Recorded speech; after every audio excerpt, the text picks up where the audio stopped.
Welcome back to the channel Commerce Easy Notes. This is the continuation video of winding up of a company. We have already discussed about the winding up of a company by tribunal and voluntary winding up. In this video, we are going to deal with National Company Law Tribunal and Appellate Tribunal. The first one is National Company Law Tribunal or NCLT. It is established under the Companies Act 2013 and was constituted on 1st June 2016. For this, the central government constituted 11 benches or 11 branches for NCLT. Let's see the functions of National Company Law Tribunal NCLT. The first function is that revival of sick industrial units. The NCLT will help the sick industrial companies.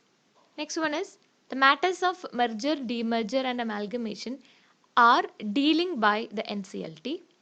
Next one is to order repayment of deposit accepted by NBFC.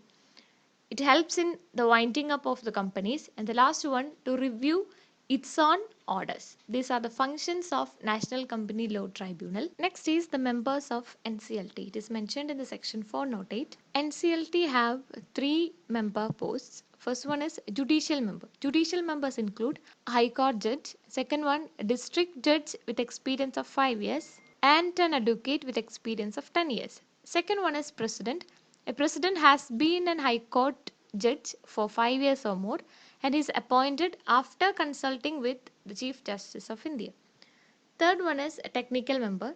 It includes PCA with experience of 15 years, PCS Provincial Civil Service with experience of 15 years, PCWA and also with experience of 15 years or more. Next one is Joint Secretary level legal officer in government, person with special knowledge, presiding officer of labor court, and the last one is tribunal under Industrial Dispute Act. These are the members of NCLT. Next is NCLAT, National Company Law Appellate Tribunal. This is also comes after the NCLT. The functions of NCLAT are, first one is listening to appeals against NCLT's decisions. NCLAT is the follower of NCLT. Second one is correcting the errors NCLT made. The NCLAT corrects the NCLT when they are making any errors in decisions. Third one is acting as an intermediate appellate forum for insolvent entities. The last one is being a tribunal that lies between NCLT and Supreme Court. So these are the functions of NCLAT. Next is the members included in NCLAT. Mentioned in the section 410, there are also 3 members, a chairperson, a judicial member and technical member.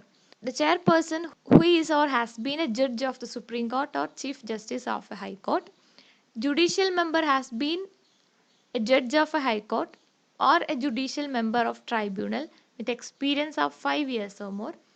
And the technical member who is having special knowledge and experience of 25 years or more in law, industrial finance and administration, investment, accountancy, etc. These are the members of NCLAT. Next, we discuss about the difference between National Company Law Tribunal and National Company Law Appellate Tribunal. First one is NCLT holds a primary jurisdiction on the cases of insolvency and bankruptcy. When a company insolvents, the company reaches first to the NCLT. NCLAT holds the appellate jurisdictions over the cases judged by NCLT. Next is NCLT accepts and analyzes the evidences from creditors and debtors. NCLAT accepts and analyzes the decisions made by the NCLT. That's why we say that NCLAT follows the NCLT. Next is NCLT collects facts and evidences. NCLAT analyzes the facts and evidences that are derived from the NCLT. So these are the difference between NCLT and NCLAT. Hope you all liked the video. Thanks for watching.